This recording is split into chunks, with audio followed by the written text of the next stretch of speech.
Hello, this is Freethought Forum, a program by the Atheist Society of Knoxville and the Rationalists of East Tennessee. I'm Faithless Forrest. And I'm Riv. And I'm Joe Barnhart. And we want you to know, If you do or don't believe in God, you're not alone. Right here in East Tennessee, we can have good free thought programs for atheists, agnostics, and others, a show for them and for people committed to a life rooted in science, rational thinking, and so forth. On today's show, Faithless and I will Joe on the origins of ethics. Ethics. Should be fun. Before diving further, we want to ask our viewers how we sound out there. Do we sound okay? We're coming clear. Please let us know when the audio programs and tell your cable tell CTV which system. all right, and now we want to tell viewers about the sponsors of our program.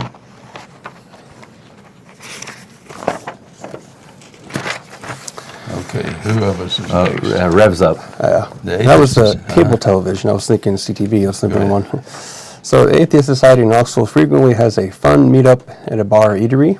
Tonight's meetup is at the new location, Flats and Taps on 7403 Kingston Pike here in Knoxville. When you go to the meetup, look for the silver-jacketed copy of The God Delusion standing upright on the table.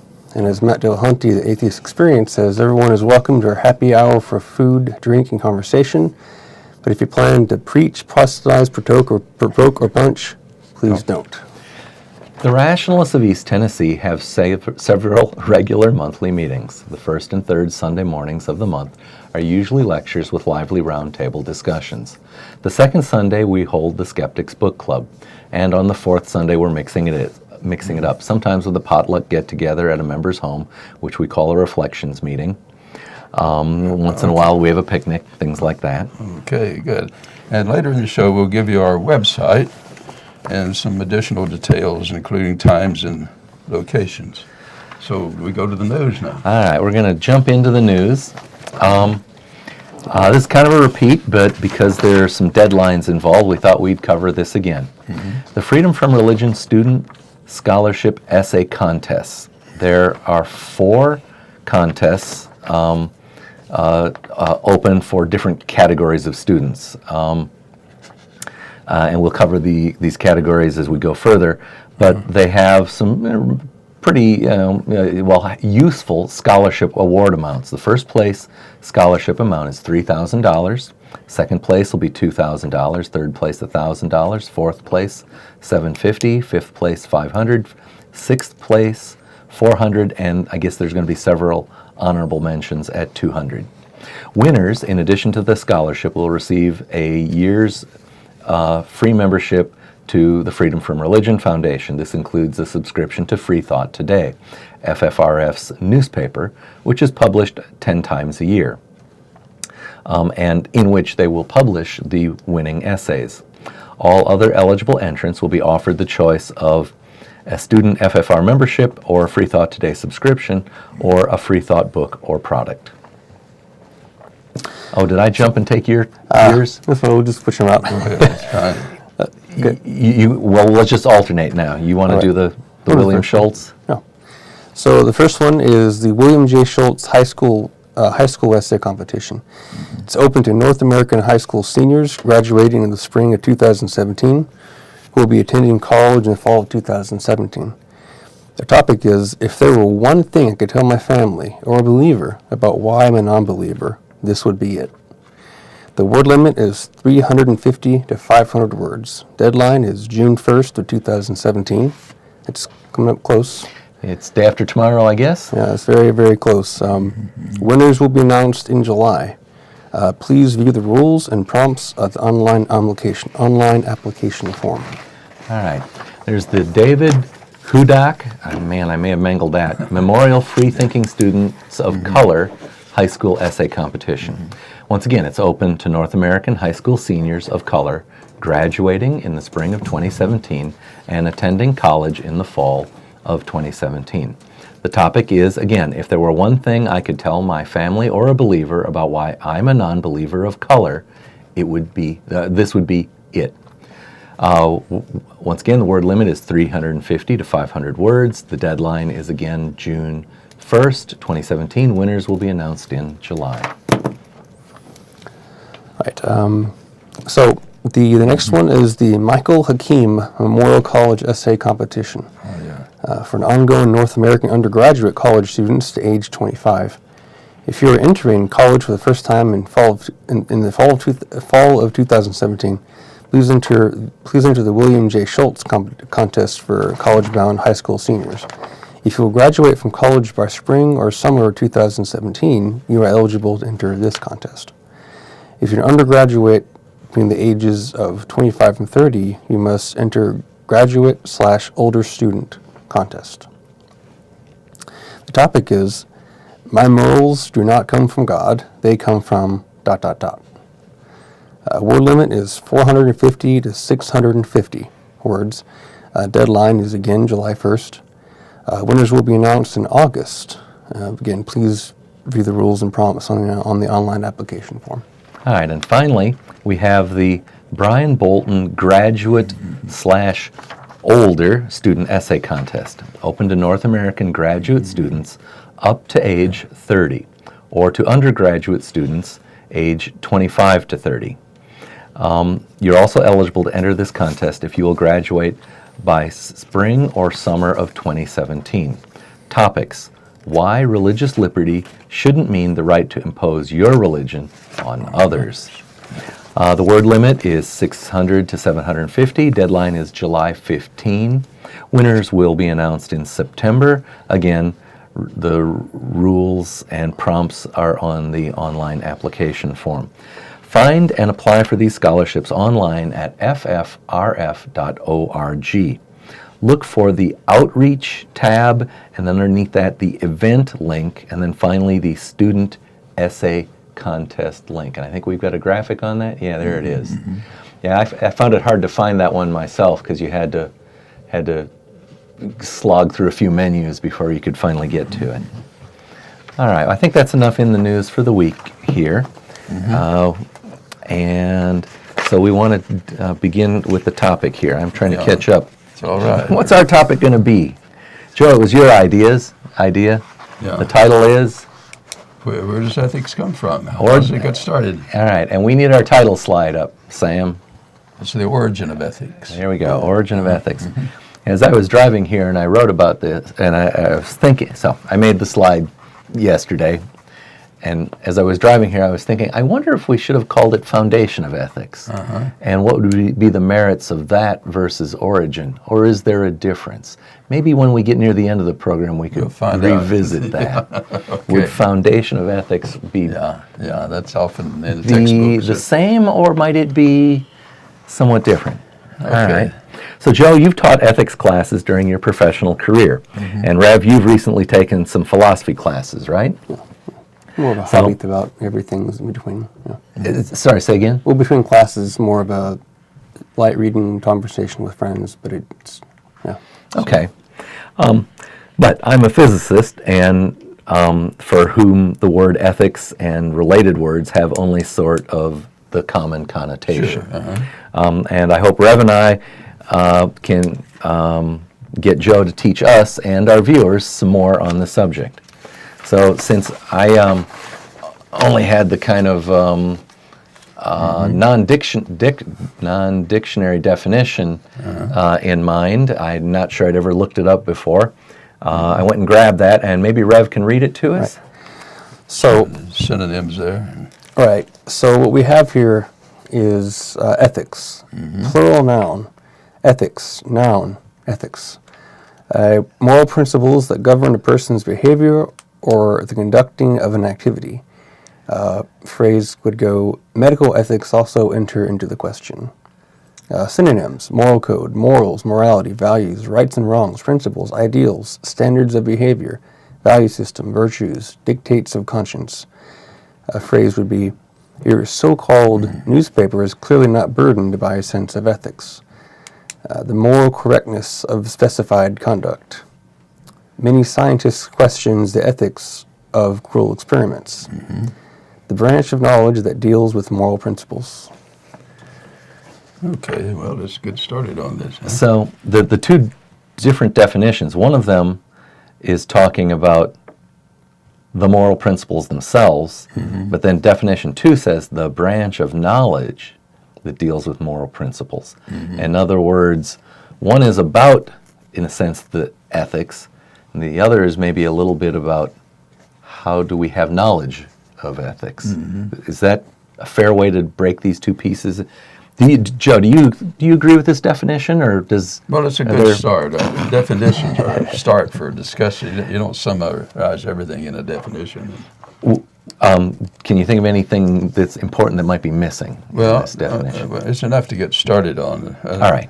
Moral principles, but of course we want to know where they come from, and if you want to use the word foundation, that's good enough. What do you? I would say. Let's suppose that you could live all alone for the rest of your life. Would you choose it? No, I am gregarious. That's a word I learned in grade school, and I realized even then it applied to me, gregarious. Yeah. Well, that kind of gregariousness applies to most people in the sense that if you chose to live alone for the rest of your life, alone, most people would not take that, I think. It would be a very boring life for most of us. And in fact, if you have it started alone, you wouldn't even have a language. That's the funny part in the book of Genesis.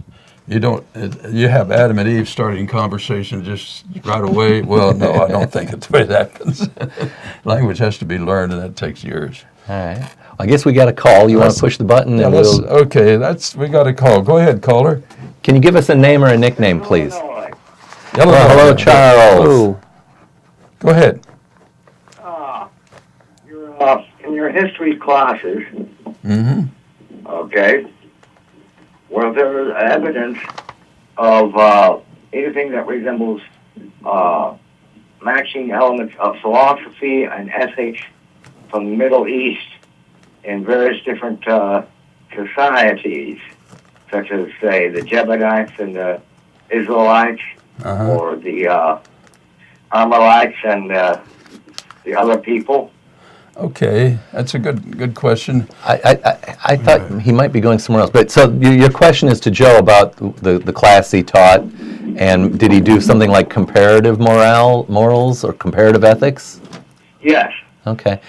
And man, I can't help but want to expand it and say, did you touch on Eastern theological ideas? Well, Middle East, not Eastern. That's a good question. I fortunately have had a university which I could teach comparative religions, and that gets you into comparative ethics very easily. And but what we want to do on this program is to try to see how ethics gets started at all for the human species. And then we discover that ethics also is in a context, a social context, and a natural context. And then the world of nature is different in different parts. In the Middle East, if it's in desert, that's one part. And if you're in Alaska, that's another part. And so you have some rules and regulations that be somewhat different. Yes.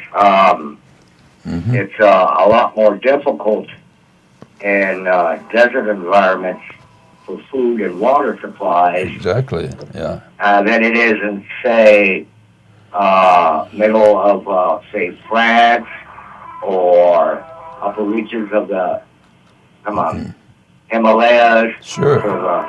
So that would have an impact on how societies interreacted within each other and toward each other. Sure. So let's get back to the question of Lee brought up, what's the foundation? I would say the foundation of ethics from the view of Jeremy Bentham and John Stuart Mill is pleasure. Now let me explain that. That here you have a species whose radio is on. Charles has a train going by. Is that what it is? The train comes by this time every week. Oh, okay. All cultures, Middle East or wherever, have to deal with the issue of pain and pleasure. And ethics, I think, grows out of this. You live with other people. Other people can help contribute to your pain or your pleasure. And in some pleasures you cannot have without other people. And some pains too, probably. And so that's how rules and regulations get started, it seems to me. Now, furthermore, you're living with other people, but you're also living in a world of nature. And you have to come to terms with the world of nature, because if you just say close your eyes and start running, You're going to run into something and hurt yourself. and pain is going to follow pretty soon. Now, I would think there are more, on the whole, I would think there, due to evolutionary mechanics and to keep us alive, there's far more pain than there is pleasure. There are more conditions in the world Right. that are going to be that way Which lend to than pain pleasurable. versus, Yes. right. Yeah, there are more things out there that can harm you than that can help you. So that's, as a social species, which is where I think our ethics all started, say about 2 million years ago. Our pre-Homo sapien ancestors learned to cooperate to minimize things that were harmful and maximize things that are helpful. Cooperation is a good key word here. Operating in harmony with others. And we see this even in non-human species. Exactly. We got the slide up here illustrating a wolf pack. A wolf pack is a cooperative social group. And if they don't, they're dead. Well, and I was going to say their members enforce behavior on one another. They enforce a moral code about how they're all to behave with one another. Yeah. And not only that, but dolphins have been known for as long as I can remember back to basically help drowning people out from the, bring them to shoreline, with all kind of interspecies helping. And that's a remarkable amount of empathy. But there are instances though of a young animal being raised or nursed by a female of a different species. Different species, yeah. And much to my amazement, I've seen a photograph of a mother cat nursing ducklings. Now, when you see it, well, isn't that cute? And then you stop and think, wait a minute, ducklings have no suckling response built into them. I mean, they're not programmed to suckle. And yet, there's a picture. It looks like it's for real, not a Photoshop. The touching itself is the closeness. Well, and that as distant as birds are from us. I mean, the birds are descendant of dinosaurs, and the last common ancestor between dinosaurs and mammals actually has to happen before the age of the dinosaurs, and that is a huge gulf of time. And yet, behaviorally, birds are close enough to bridge that. It was just remarkable to see that photograph. Birds of a feather together. And what it tells you is that in a sense, there's something about a family relationship they have that's close enough that they are capable of bonding with a mammal. Yeah. There's also I wanted to ask, was there any work done in studying the societies where the languages are so significantly different that they have virtually nothing in common with any other language? And do you mean and how that might affect ethics in terms of their differences and similarities? Yes. Oh yeah, makes a big difference. What develops is they don't have a verbal language, but they have behavior. I'm talking about humans now. That's what I'm talking about. Oh. And you have behavior is itself a kind of language that can transfer from culture to culture. Like, for instance, Stevie Wonder, who's been blind since birth, when he really likes something, he'll smile, even though he's never, ever seen anybody smile ever. And infants, little children smile quite a bit.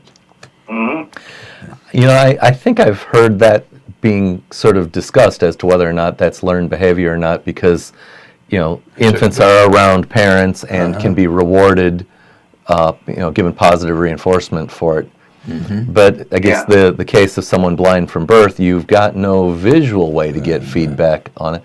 But I guess even a blind infant can get positive reinforcement sure. in terms of, you know, touch, food, Turn of voice. and Sure. sound of voice that could certainly train one to smile. Oh, yeah. So it's a very complicated field that we're finally beginning to get some interesting results in, especially since we now have the ability to see the neurochemistry at work Yeah. with more advanced equipment. Yeah, even eye contact and the eyebrows and frowns and all of the facial expressions, tone of voice, all of this is part of the... Nonverbal is, I would say sometimes, depending, it can be even more important than what you're saying. You got a good point, yeah. Like Because we can always read body language if we have the vision to do it with. I remember We can, you know, if somebody, there's a tribe in Africa whose language is made up of principally so different that virtually nobody else in the world has it. Okay? Except for maybe the word ma, for which we have for mother, so many different languages. Even the Basque people, whose proper name I think is Incadora or something like that, uses that term, ma. So... Yeah, I attempted to learn a little bit of Mandarin when I made a visit to Taiwan years ago, and their word for mother is something like ma as well. But it's got this tone or pitch thing added to it that, as an English speaker trying to learn it as an adult, I can't hear. Yeah, Chinese is like 5 multiple levels of tonals, and each one, it's, I don't even try. So it was ma, but with a particular tone. Tone too, and I don't remember what the other ma's translated to. They weren't. There wasn't anything like a logical connection to them, and I think maybe that's why you could use the same sound to mean something different. If they meant something too similar, you could more easily confuse them.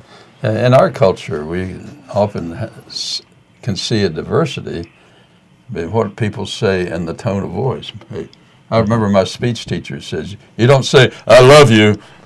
Yeah, that's a pretty non-standard usage. Yeah. And if it were used that way, it would undercut its own argument. Yeah, it'd say, "Well, what's the message?" Yeah.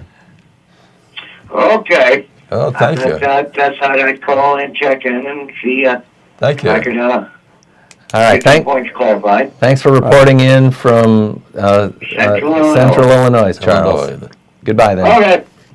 All right. Push that off button there. All right. So we managed to cover some good things there. We talked about, you know, well, I think you raised the issue, if you're alone, would you have ethics? So this is not the first time I've heard that question posed, and I feel compelled to answer it, and that is to say that, in a certain sense, yes. Were I stranded on a desert island, a la the Tom Hanks movie, whose name escapes me right now? Castaway. There are certain things that I would behaviorally still feel compelled and constrained by, in that, okay, you know, he had to go and spear fish and kill things to eat them,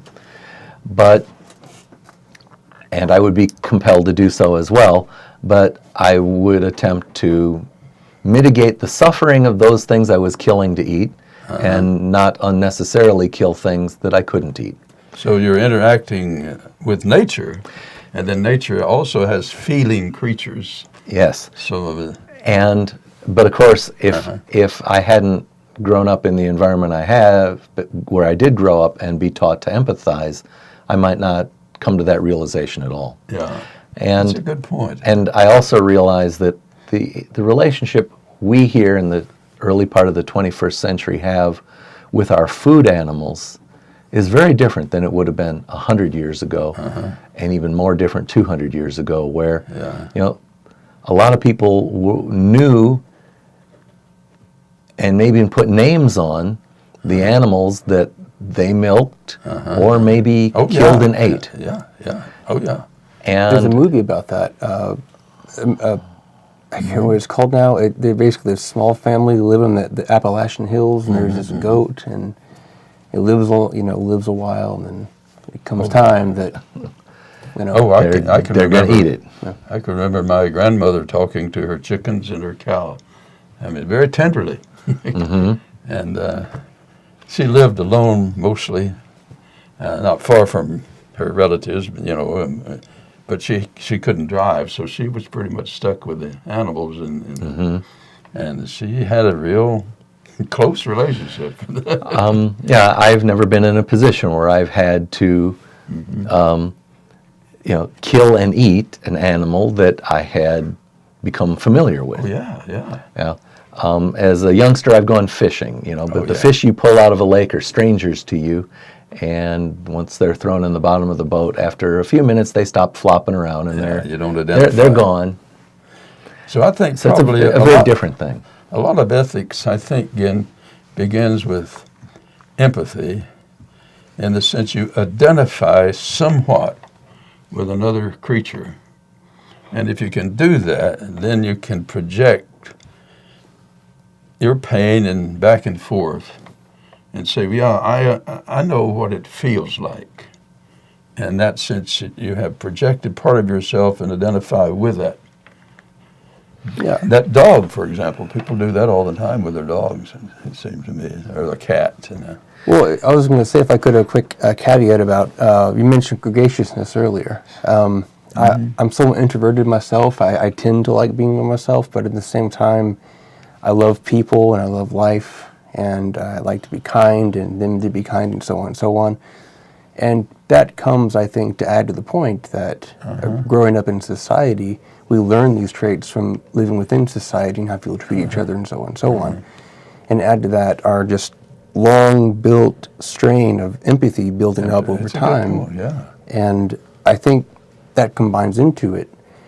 And kind of a small segue, but still on point, was it raises an interesting question of why would such a system be in place that, and Oren Raw brought this up on an interview we did months ago.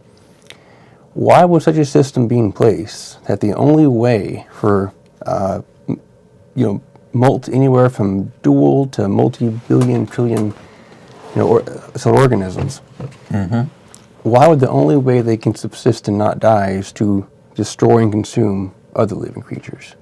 If not, then by a natural selection of building one upon another.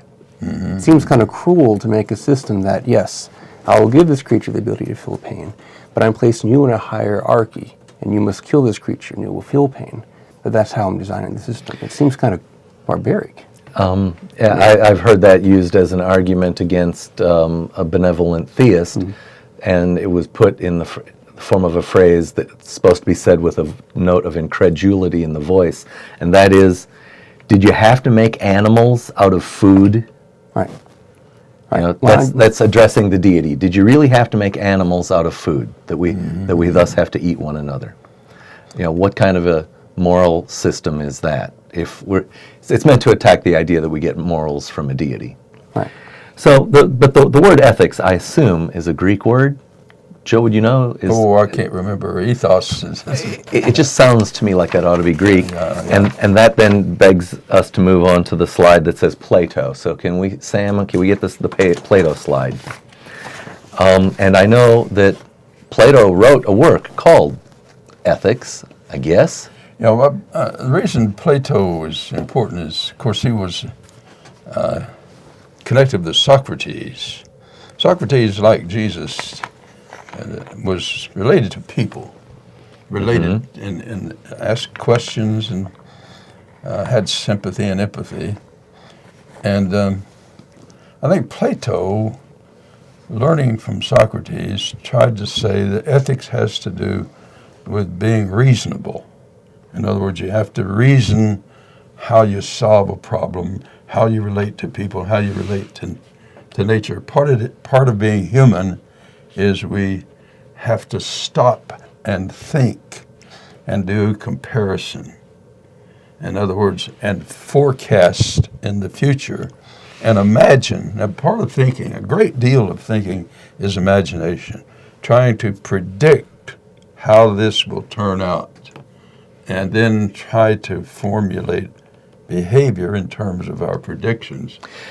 I would add further complexity to that and to say to maybe project alternate futures and compare and contrast the Compare and outcomes, contrast, yeah. because that then lets us make decisions today. If we want to get to a future that looks like that, that rules out maybe some courses of action. And I think Plato and Socrates, that's one of their major contributions, I think. So you wouldn't think that if Plato were here, and if I were to challenge him, do we get ethics from the gods? His answer would be, I don't think so. He even had the projection of the eternal forms. I think what he did. and maybe the gods would be subject to these forms as Yeah, well? if there were gods, they would. In other words, what he was saying, if you're going to have ethics, it's got to be somewhat universal. It can't just be pick and choose. You've got to have something. It's got to have, I think it's basically based on community, togetherness.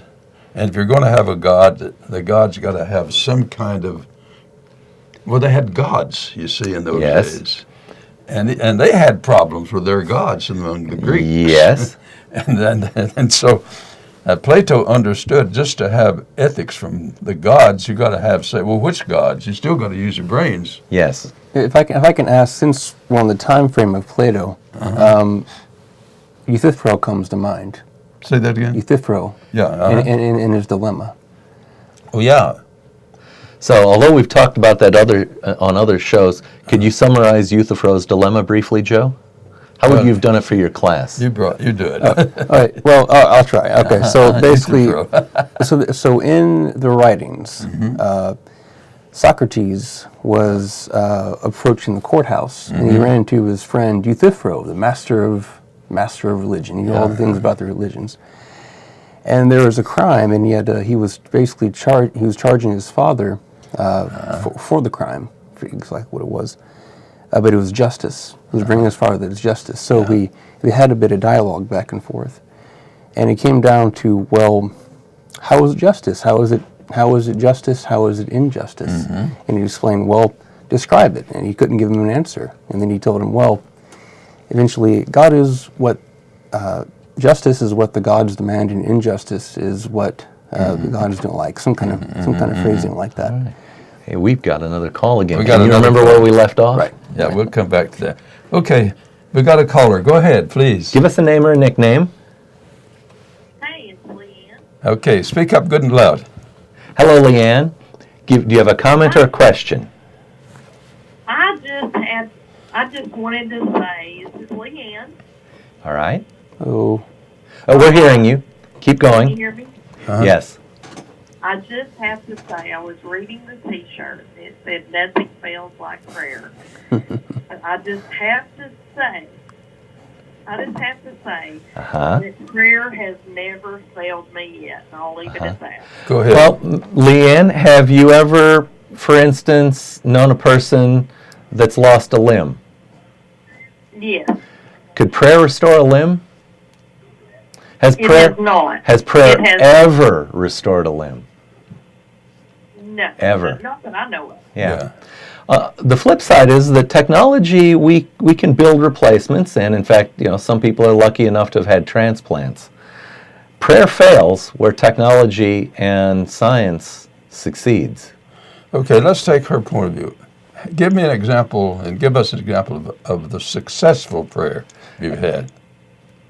I've prayed for things to help me get through, like with my faith in God. I've prayed for financial to help me with my bills, and Yeah, anonymously, I might receive some money. yeah. I know some might call that coincidence. I don't. I prayed for healing for loved ones when the doctors gave no hope, and I've seen things like Yeah. that happen. Any of your loved ones die after praying for them? If my loved ones die after praying for them, I believe that God had a different purpose. And I Okay. believe all things work together for good. Okay. Now, let me ask you this. In your religion, do you believe people go to hell if they don't believe certain things? I believe if they're not saved, I'm sorry, I didn't hear you. I believe if they don't ask forgiveness for their sins and be saved after Jesus died on the cross for them, yes, I believe they go to hell. So, and so that means, that's what you mean by all things work together for good, huh?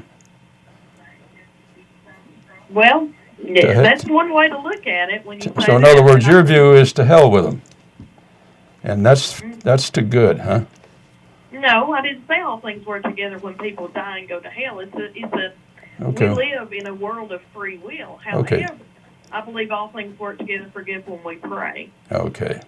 So now that's P-R-A-Y, not P-R-E-Y, right?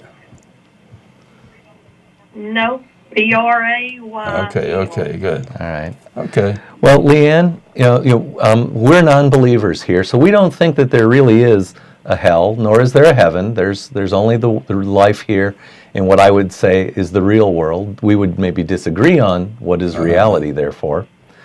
So do you believe that just the world just came out of one big explosion? I believe that what you just described is a misrepresentation of the scientific understanding, and the scientific understanding would also say that it knows it is incomplete. We can certainly say we know enough about the history of this planet, how stars form, to know that on the third day plants were created, and then on the fourth day the sun and the moon and the stars. Genesis is not reconcilable with the world around us. Well, how do you believe that people were formed? How do you believe the world was formed? Well, let me finish. So Genesis is not reconcilable with the world around us, except that it parallels exactly the mythical. It has the same character as myth that we recognize, or that most Christians are going to recognize, about the creation stories of the Aztecs or of the ancient Greeks. Now, you asked about how did people come about. Well, I will answer it this way. I come about because of how sexual reproduction works, and I have a mother and a father. Now, I need to make an important point here. In a certain sense, my life didn't begin at conception. The chemistry that is my life has a continuity all the way back to probably on the order of 3 billion years. 3 billion years So you've got a long history. worth of subtle changes and continuity of living tissue. But who created the first man and woman? Okay, first of all, we're on There was no such thing as a first man or woman. Let me ask you this. On your view, we're talking about ethics now. That's our Yeah. topic. On your view, would you agree most of the human race will end up, from your perspective, in eternal damnation and torture? Those are the Jews, the Hindus, the Muslims, the atheists, and so forth. These are not Christians. Most of those are going to be suffering eternal agony forever and ever on your view, right? Are you saying these that don't believe in a heaven? No, let me say it again. You said, if they don't believe in Jesus Christ as Lord and Savior, if I'm understanding your view, they go to hell. Correct. I believe that Okay, that's Jews believe in God. that's the basic, that's the majority of the human race. Now let me ask you this. Your view of God, your God, did he know before he created the human race that most of his human race would go to eternal misery and damnation and torture forever and ever? Did he know I that? believe he gave them a choice of free No, will. you However, didn't answer my question. However. Why did you duck the question? Let me ask it again. Did your deity, your God, know ahead of time, before he created them, that most of the human race would be damned? Did he know that? Yes, I believe he knew. So he went ahead and created them anyhow. Yes, he gave them a choice of free will. Okay, that's what I call wicked. Okay, my question is, What you call God doesn't measure up to God. this is how I feel. If Go I'm ahead. an atheist and I don't believe in heaven or hell, then I have no worries. Okay, let me ask you this. But, well, let me finish. I'll let you finish. Go ahead. If I'm an atheist and I don't believe in heaven and hell, I don't have any worries. I just die and I'm done. But Okay. if I believe, why take that chance if there is a heaven and hell and not accept Jesus Christ? I'd like to address this a little Go bit. ahead. I'm not going to answer the last part of the question. I'm going to actually go back up a sentence or two. You said we have nothing to worry about. Actually, we have our entire lives here on earth to worry about, to use as best we can, to hopefully leave a better world for our loved ones, children if we have them. That's not nothing. And in fact, it is a deeply immoral aspect of Christianity that devalues the only life we really have. Did you dodge my question like you said I dodged yours? I told you I was going to back up to the sentence before. Now, you said I'm not going to answer the second part of the question. I said I'm going to go back up. Now, we'll come back. So the last part of your question is a well-known question. It's called Pascal's wager, and it essentially is saying, well, I'm going to make a bet. Now, I can't just pretend I believe. I genuinely don't believe there's a deity. I don't believe in Osiris. I don't believe in Shamash, and I don't believe in Yahweh. Or the Muslim God. And I don't believe them. I can't just sort of say, well, I'll just pretend to believe. I genuinely don't believe them. Now, Did that answer your question? I don't believe them. No, you didn't answer my question. I said, what if? Go ahead. What if? Okay. No, she's got a good question. Why not choose to believe in case there is a heaven and hell? Okay, furthermore, here's an answer. See what you think. Let's suppose there is a God. Would you say, in order to be God, he has to be, or she has to be moral and decent and good to be God? Yes, sir.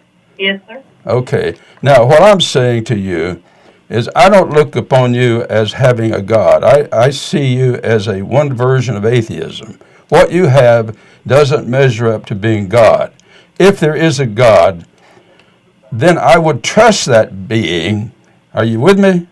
If there's a God, you trust, that's the word faith, that being to do the right thing. And the right thing is not to send the masses of people to eternal damnation because they are so finite.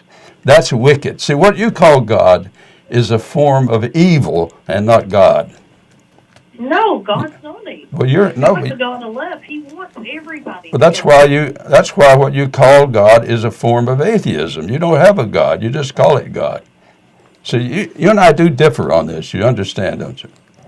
I do not believe that God intended for anybody to go to hell. Well, he gives them a choice of free will. But he understands the future, does he not? Does he not understand the future and know that the vast majority are going to burn in his hell?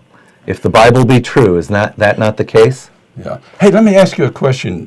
What's your name again? Leanne. Leanne, let me ask you a question. When people get saved, and not everybody is going to go to Make hell. a lot of assumptions. Hey, Leanne, let me ask you a question. See what you think about this. Yes, sir. You're a mother, right? Yes, sir. Okay.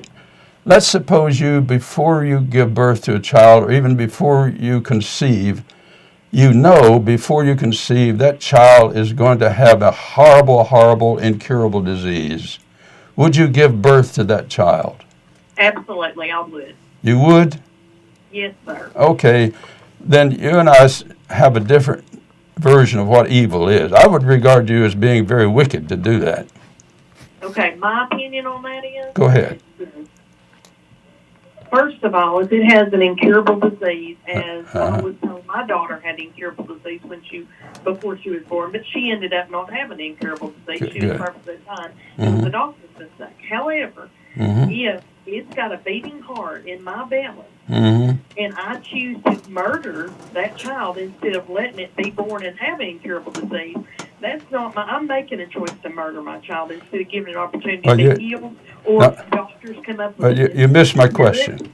That's why I use the word conceived. Before you conceive, but you know that if you conceive this child in the first place, would you go ahead and conceive it? I'm sorry, I did misunderstand your question. Before conception, no, I would not. Okay. Correct it if I knew it would die. Okay, now I'm saying God knew before he conceived all of this that most of them would end in misery from your point of view. And I'm saying what you call God would not even measure up even close to being a God. Nor as good as you are, Leanne. No, he's not as good as you. He's wicked. And to use the word God there is blasphemy.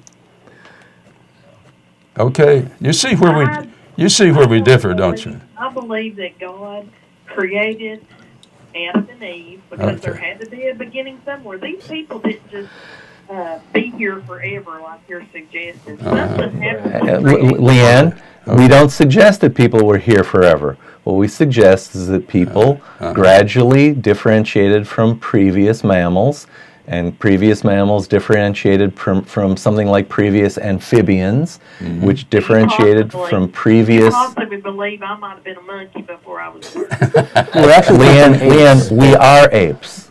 No. By any definition, we are apes. And you would agree some of us act worse than apes. Wouldn't you agree? I do agree. Yeah, I think, well, okay. So, Leanne, the answer is that all life is a continuum. Sorry.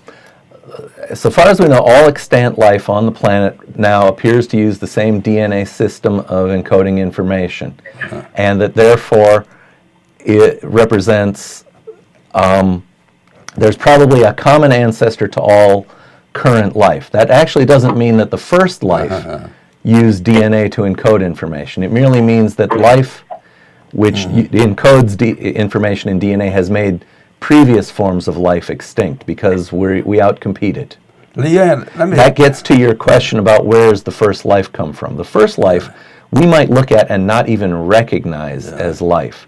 There's a kind of question posed. There was an article in Scientific American. You might want to try and look this up online. It goes under the phrase metabolism first. Metabolism first. And metabolism first wouldn't even have something like DNA encoding it. But we're nearing the end of our time. We should thank you for calling in, and thank you for being concerned about our welfare, because the kind of questions you raise shows a concern about our welfare, for which I will feel grateful.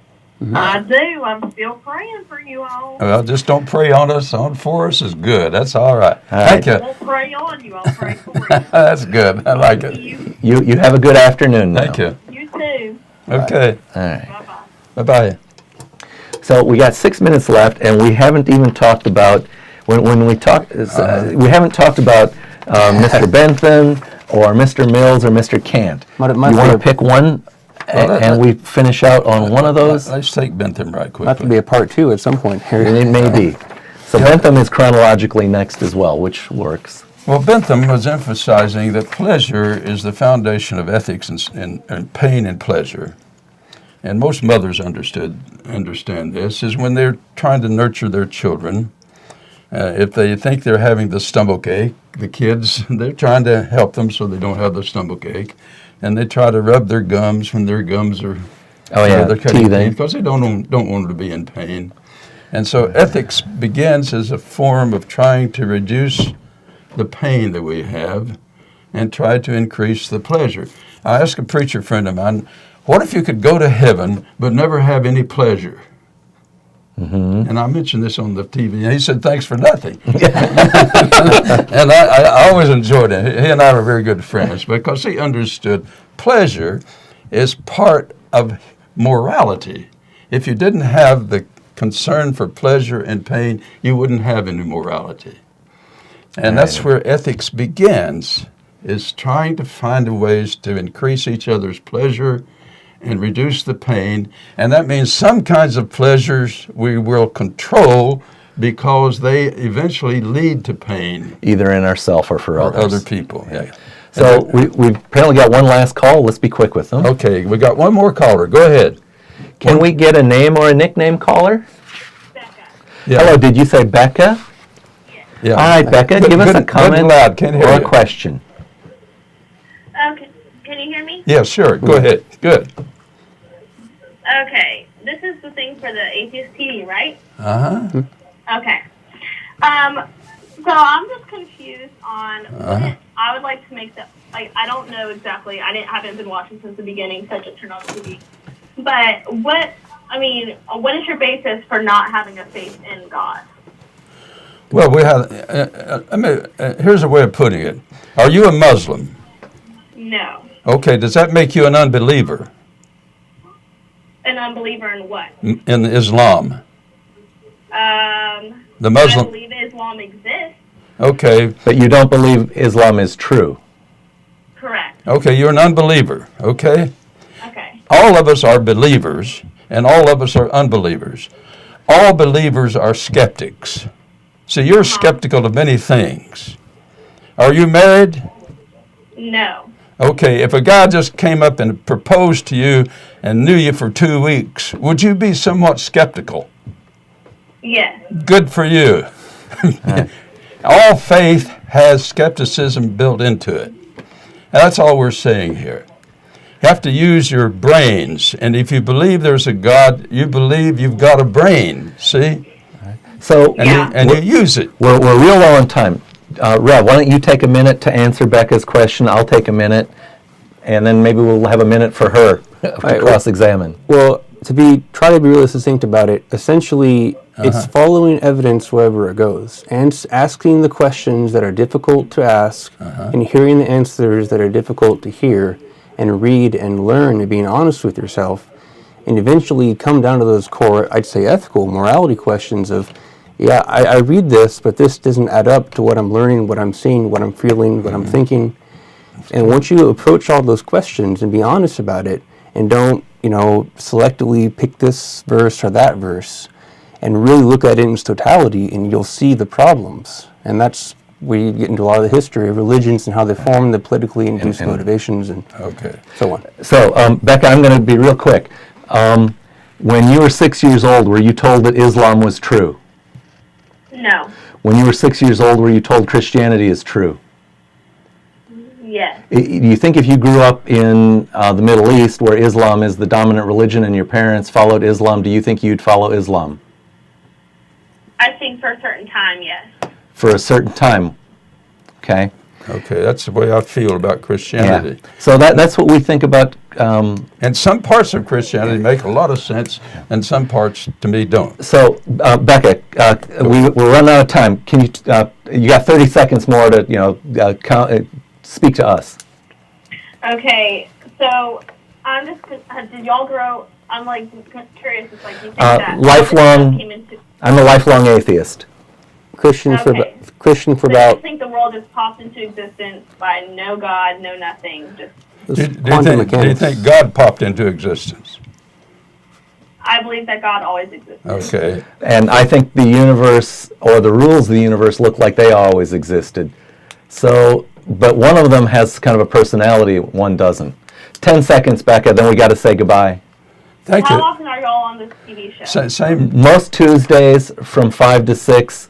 I think it's the third Tuesday of the month we're gone. So keep in touch with us. Thanks for calling. Okay. Yeah. Please call again. We got to say bye. Yeah. Okay, thank you. Bye-bye. Thank you. All right. Let's start wrapping things up here. Push the off button. All right. It's time to start wrapping things up. Get out your pen and paper. This has been Freethought Forum, a program by the Atheist Society of Knoxville and the Rationalists of East Tennessee. All right. You can give us feedback by voice at 865-272-9600 or email us at freethoughtforum@yahoo.com. I'm going to keep going. You can see the show most Tuesdays from 5 to 6 or online, ctvknox.org.